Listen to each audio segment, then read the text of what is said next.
بسم اللہ الرحمن الرحیم۔ السلام علیکم دوستو، کیسے ہیں آپ سب لوگ؟ امید کرتا ہوں بالکل ٹھیک ٹھاک ہوں گے۔ میں ہوں آپ کا دوست اور ہوسٹ نعمان علی، اور آپ دیکھ رہے ہیں ڈاکٹر نعمان علی حمزہ یوٹیوب چینل۔ دوستو، آج کی اس ویڈیو میں ہم بائی پاس فیٹس کے بارے میں بات کرنے جا رہے ہیں۔ بائی پاس فیٹس پر آلریڈی ویسے تو میری 2 ویڈیوز آ چکی ہیں، لیکن اس کے باوجود مجھے ضرورت محسوس ہوتی ہے کہ میں یہ جو ویڈیو ہے وہ ضرور بناؤں۔ تو دوستو، آج کی ہماری جو ویڈیو ہے اس کا ٹاپک یہ ہے کہ بائی پاس فیٹس کیا ہیں، ضرورت ان کی کیوں ہے، فوائد ان کے کیا ہیں، اور ان کی خوراک یا مقدار جو ہے وہ ہم نے کس طرح سے استعمال کروانی ہے۔ تو دوستو، بغیر وقت ضائع کیے چلتے ہیں ویڈیو کی طرف۔ لیکن ویڈیو سٹارٹ کرنے سے پہلے میری تمام دوستوں سے گزارش ہے کہ اگر ابھی تک آپ لوگوں نے میرے چینل ڈاکٹر نعمان علی حمزہ کو سبسکرائب نہیں کیا تو یہ میری آپ سب سے ریکویسٹ ہے کہ اگر آپ سبسکرائب کر دیں گے تو آپ کی بڑی مہربانی ہوگی۔ ویڈیو اچھی لگے تو لائک کیجئے گا، دوستوں کے ساتھ شیئر کیجئے گا، اپنی رائے کا اظہار کمنٹ سیکشن میں ضرور کیجئے گا۔ اس کے علاوہ دوستو، آپ مجھے فیس بک، انسٹاگرام اور ٹویٹر پر فالو کر سکتے ہیں، وہاں پر بھی میری ویڈیوز ہوتی ہیں۔ ٹویٹر پر نہیں ہوتی، باقی فیس بک اور انسٹاگرام پر میری ویڈیوز بھی ہوتی ہیں، آپ وہاں پر بھی دیکھ سکتے ہیں، فالو کر سکتے ہیں۔ تو دوستو، بغیر وقت ضائع کیے ویڈیو کو سٹارٹ کرتے ہیں۔ دوستو، بہت سارے لوگ بائی پاس فیٹس کی افادیت اور فوائد کے حوالے سے سوال کرتے ہیں کہ یہ ہیں کیا اور ان کو کھلانے سے کون سے فوائد حاصل ہو سکتے ہیں۔ بائی پاس فیٹس حقیقت میں ہیں کیا؟ بائی پاس فیٹس دراصل پام آئل سے کشیدہ کیے گئے وہ فیٹس ہیں جس میں فیٹی ایسڈ کو کیلشیم آکسائڈ کے ساتھ ریئیکٹ کروا دیا جاتا ہے، جس سے فیٹس کے گرد عام حالات کے مطابق غیر حل پذیر طے چڑھ جاتی ہے، جو کہ مطلب عام حالات میں جو ہماری فیٹس ہوتی ہیں ان کو حل نہیں ہونے دیتی، جو کہ حقیقت میں کیلشیم سالٹ ہی ہوتا ہے۔ دوسرے لفظوں میں فیٹس کو کیلشیم سالٹ کے اندر قید کر دیا جاتا ہے۔ یہ طے ریومن کے نارمل پی ایچ میں حل نہیں ہو پاتی اور یہاں سے ڈائریکٹ ہضم ہوئے بغیر ایبومیزم میں چلی جاتی ہے، جہاں کی کم پی ایچ سے کیلشیم سالٹ پگھل جاتے ہیں اور اندر موجود فیٹس باہر نکل کر اسی حصے میں جذب ہو کر جسم کا حصہ بن جاتی ہے۔ اسی وجہ سے کہتے ہیں کہ مطلب جتنی بائی پاس فیٹس استعمال کروائی جاتی ہے، مطلب جتنی پرسنٹیج اس کی ہوتی ہے، کچھ 83 ہے، کچھ 93 ہے، جتنے پرسنٹ کی آپ استعمال کرواتے ہیں اتنے پرسنٹ ہی آپ کے جانور کا جو وزن ہے وہ بڑھتا ہے۔ مثال کے طور پر آپ 1 کلو استعمال کرواتے ہیں اور آپ 83% والی استعمال کروا رہے ہیں تو آپ کو 830 گرام جو ہے وہ ڈیلی بیسس پر فائدہ ملے گا۔ وہ الگ بات ہے کہ اتنا استعمال کوئی بھی نہیں کرواتا۔ دوستو، بائی پاس فیٹس کی ضرورت کیوں ہے؟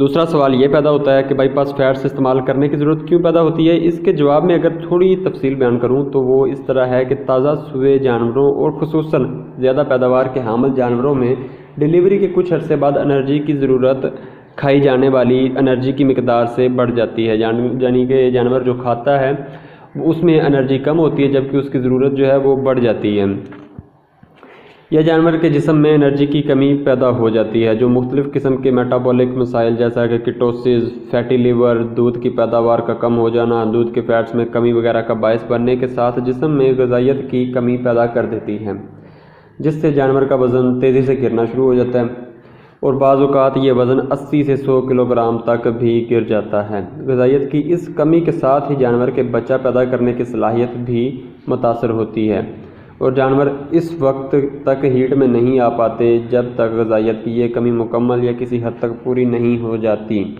جس سے ایک سے دوسرا بچہ دینے کے وقفے میں اضافہ ہو کر اور ڈرائی پیریڈ کے بڑھ جانے سے فارمر کو معاشی نقصان کا سامنا کرنا پڑتا ہے۔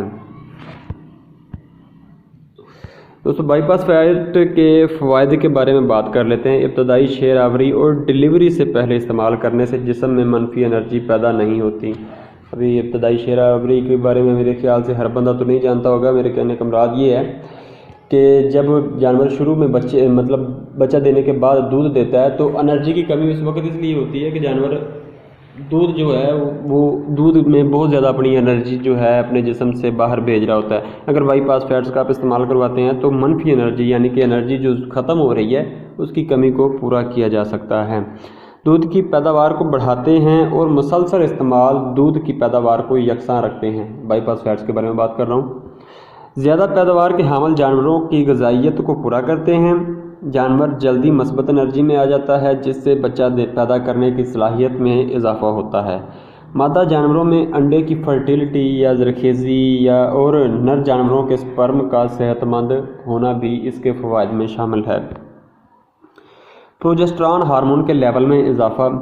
دوستو، آپ سبھی جانتے ہیں، نہیں ضروری نہیں کہ سبھی جانتے ہیں، پروجسٹران ہارمون دوستو وہ ہارمون ہے جو کہ حمل کو برقرار رکھنے میں مفید ثابت ہوتا ہے۔ اگر اس کی کمی ہو جائے تو جانور حاملہ بھی جو ہوتا ہے وہ اپنا حمل گرا دیتا ہے۔ میٹابولک سسٹم میں بہتری کیٹوسس، فیٹی لیور، ریومن ایسیڈوسس اور ملک فیور سے بچاؤ میں بھی یہ کارآمد ثابت ہوتا ہے۔ دودھ کی پیداوار میں اضافہ اور لمبے عرصے تک دودھ دینے کی صلاحیت کا پیدا ہونا بھی اسی کے فائدوں میں شامل ہے۔ دودھ کی اجزاء ترکیبی کا صحیح رہنا، دودھ میں فیٹس کی مقدار کا بڑھ جانا، زیادہ سے زیادہ فیٹس کا جسم کا حصہ بن جانا اور کم سے کم فیٹس کا ضائع ہونا، دودھ میں انسانی صحت کے لیے اچھے فیٹس کا اضافہ اور مضر صحت فیٹس میں کمی ہونا بھی اسی کے فائدوں میں شامل ہے۔ جانور کی مکمل صحت کے لیے ایک بہترین خوراک ہے۔ اب دوستوں بات کر لیتے ہیں اس کی خوراک یا مقدار کہ ہم نے استعمال کتنا کروانا ہے۔ دودھ والی گائیں جو ہیں ان کے لیے آپ 150 گرام سے لے کر 250 گرام جو ہے وہ روزانہ کے حساب سے استعمال کروا سکتے ہیں، یعنی کہ آپ کا جانور اگر کوئی ہیوی ویٹ ہے تو آپ اس کو 250 گرام تک استعمال کروا سکتے ہیں۔ بھینسوں کے لیے 200 گرام سے لے کر 300 گرام تک آپ روزانہ استعمال کروا سکتے ہیں۔ خشک جانوروں کے لیے 100 سے 125 گرام روزانہ، یعنی کہ جو دودھ نہیں دے رہے، جن کو پنجابی میں پھنڈر جانور کہتے ہیں۔ فربا کرنے والے جو کٹے ہوتے ہیں یا بچے ہوتے ہیں ان کو 100 گرام سے لے کر 250 گرام روز آپ استعمال کروا سکتے ہیں۔ بھیڑ بکریوں کے لیے 30 گرام سے لے کر 50 گرام تک۔ تو دوستوں امید تو ہے کہ آپ کو ویڈیو اچھی لگی ہوگی، اور اگر ابھی تک آپ نے کچھ بائی پاس فیٹس کے بارے میں مس کر دیا ہوگا تو وہ بھی آپ کی سمجھ میں آ گیا ہوگا۔ تو دوستوں ویڈیو اچھی لگے تو لائک کیجئے گا، دوستوں کے ساتھ شیئر کیجئے گا، اپنی رائے کا اظہار کمنٹ سیکشن میں ضرور کیجئے گا، اور کسی چیز کی اگر ابھی بھی سمجھ نہ آئی ہو یا کسر رہتی ہو یا کوئی بھی سوال آپ کے ذہن میں ہو تو کائنڈلی ضرور پوچھیے گا۔ اپنا خیال رکھیے گا، گھر والوں کا خیال رکھیے گا، اور مجھے دعاؤں میں یاد رکھیے گا۔ اللہ حافظ۔